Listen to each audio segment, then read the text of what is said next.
जय सिया राम, जय बागेश्वर धाम, जय सन्यासी बाबा, जय श्री पूज्य गुरुदेव जी महाराज जी। सावधान सावधान सावधान। तो वीडियो के एंड तक बने रहे। संपूर्ण जानकारी मैं आपको इसी वीडियो में बताऊंगा कि गुरुदेव जी महाराज जी पर जो सोशल मीडिया के जरिए या फिर वह लिखित के जरिए समाचार पत्रों में आपत्तिजनक टिप्पणियां यदि गुरुदेव जी महाराज जी के बारे में करेंगे तो उनको नहीं छोड़ा जाएगा, या फिर झूठी खबर गुरुदेव जी महाराज जी के बारे में यूट्यूब, इंस्टाग्राम, फेसबुक या फिर ट्विटर पर गुरुदेव जी महाराज जी से के बारे में आपत्तिजनक टिप्पणियां पोस्ट करने वालों को नहीं बख्शा जाएगा। तो जैसा कि गुरुदेव जी महाराज जी कुछ महीनों पहले से यूट्यूब और फेसबुक और इंस्टाग्राम पर ऐसे काफी कंटेंट वायरल हो रहे थे जिसको गुरुदेव जी महाराज जी को पता ही नहीं रहता कि गुरुदेव जी महाराज जी ने यह कहा है कि नहीं कहा, परंतु कुछ छुटभैया यूट्यूबर है जो वह गुरुदेव जी महाराज जी के बारे में कुछ अलग अलग टिप्पणियां करते रहते हैं, अलग अलग उनकी पोस्ट करते रहते हैं। तो वह अब हो जाए सावधान, नहीं तो उन पर करेंगे मानहानि का दावा। तो गुरुदेव जी महाराज जी ने जैसा कि माननीय उच्च न्यायालय जबलपुर में हाई कोर्ट में एक केस दायर हो चुका है और जिसका मैं वीडियो बाजू में लगा दे रहा हूं और आप एक एक करके पढ़ते जाना। गुरुदेव जी महाराज जी ने दिनांक 4/12/2023 को जबलपुर उच्च न्यायालय में एक केस दाखिल कर दिया है और जो मानहानि का दावा भी गुरुदेव जी महाराज जी उस व्यक्ति पर करेंगे। उस व्यक्ति का भी मैं आपको एंड में नाम बताऊंगा कि उस व्यक्ति ने बार बार गुरुदेव जी महाराज जी पर अभेद टिप्पणियां करी, अभेद सोशल साइटों पर गुरुदेव जी महाराज जी को बदनाम करने की कोशिश की, क्योंकि हमारे पूज्य गुरुदेव जी महाराज जी हमेशा सनातन हिंदुओं को और हिंदू राष्ट्र की बात करते रहते हैं। तो उन जो व्यक्तियों के धंधे बंद हो गए, उनका वह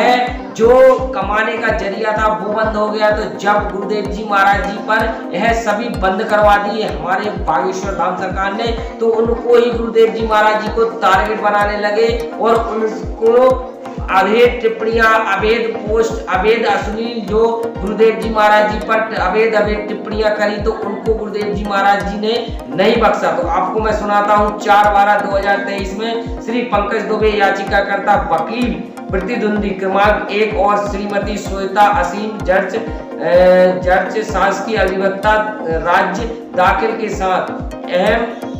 राहत भी सुनाई है। गुरुदेव जी महाराज जी ने याचिकाकर्ता में जो लिखा गया है कि गुरुदेव जी महाराज जी पर संख्या 3 और 9 की पोस्ट प्रकाशित आपत्तिजनक पोस्ट सामग्री समाचार के संबंध में जो न केवल आपत्तिजनक है बल्कि आचार्य श्री धीरेन्द्र कृष्ण शास्त्री की छवि को खराब करने के लिए गुरुदेव जी महाराज जी को वह बदनाम करने के लिए इस तरह से अभेद टिप्पणियां कर रहे हैं और अभेद पोस्ट डाल रहे हैं, उनको अब बख्शा नहीं जाएगा। गुरुदेव जी महाराज जी ने उनके पूज्य गुरुदेव जी बागेश्वर धाम छतरपुर पीठाधीश्वर दावे के यही सही ठहराने के लिए याचिकाकर्ता ने कुछ अभेद आपत्तिजनक सामग्री संकलन और पोस्ट किया है, जो संदेश को पुनः प्रस्तुत किया है, जो ट्विटर, फेसबुक, यूट्यूब आदि इलेक्ट्रॉनिक मीडिया के प्लेटफॉर्म पर प्रिंट प्रकाशित किया गया है। यानी उत्तरदायिक संख्या प्रकाशन किए गए 3 से 6 याचिकाकर्ता अनुसार उनके गुरु श्री आचार्य धीरेन्द्र कृष्ण शास्त्री सनातन धर्म और एवं प्रसिद्धि और समृद्ध संत है, जो रामायण एवं भागवत गीता और साहित्य ग्रंथों को दिव्य संदेश प्रकाशित करते हैं और गुरुदेव जी महाराज जी पर ऐसी अभेद टिप्पणियां करने वाले, फैलाने वाले को बख्शा नहीं जाएगा, छोड़ा नहीं जाएगा। और गुरुदेव जी महाराज जी ने 10 विधानसभाओं को पूर्व सदस्य जो आप समझ रहे होंगे छतरपुर के यह जो आरडी प्रजापति है, यह देखिए फोटो, आरडी प्रजापति है 10 मिली भगत से जो दावा किया गुरुदेव जी महाराज जी ने, छतरपुर के ही रहने वाले हैं, आरडी प्रजापति हैं, जिनको गुरुदेव जी महाराज जी के वकीलों ने यह दावा पेश किया है कि वो अभेद टिप्पणियां कर रहे हैं हमारे गुरुदेव जी महाराज जी पर और वह अभेद टिप्पणियां करते ही जा रहे हैं और कभी भी, क्योंकि छतरपुर से लगा हुआ है बागेश्वर धाम और गुरुदेव जी महाराज जी की यह अभेद टिप्पणियां जब उनने बार बार समझाने पर, गुरुदेव जी महाराज जी ने बार बार उनको समझाइश देने पर गुरुदेव जी महाराज जी की एक बात भी नहीं मानी। तो उन्होंने यह कदम उठाया और माननीय उच्च न्यायालय में वह मानहानि का दावा कर दिया है। अब उनको नोटिस जब पहुंचा तो अखल बखल हो गए प्राण आरडी प्रजापति जी की। जब वह अखल बखल प्राण हो गए तो अब गुरुदेव जी महाराज जी ने कोर्ट में केस दायर हो चुका है, कोर्ट में केस जा चुका है आरडी प्रजापति को। अब इसका वह गुरुदेव जी महाराज जी को जवाब देना पड़ेगा। आरडी प्रजापति को बागेश्वर धाम सरकार गुरुदेव जी महाराज जी को जवाब देना पड़ेगा। तो इस टिप्पणी है, आप अभी टिप्पणियां क्यों कर रहे हैं? यह गुरुदेव जी महाराज जी ने नोटिस भी भेज दिया।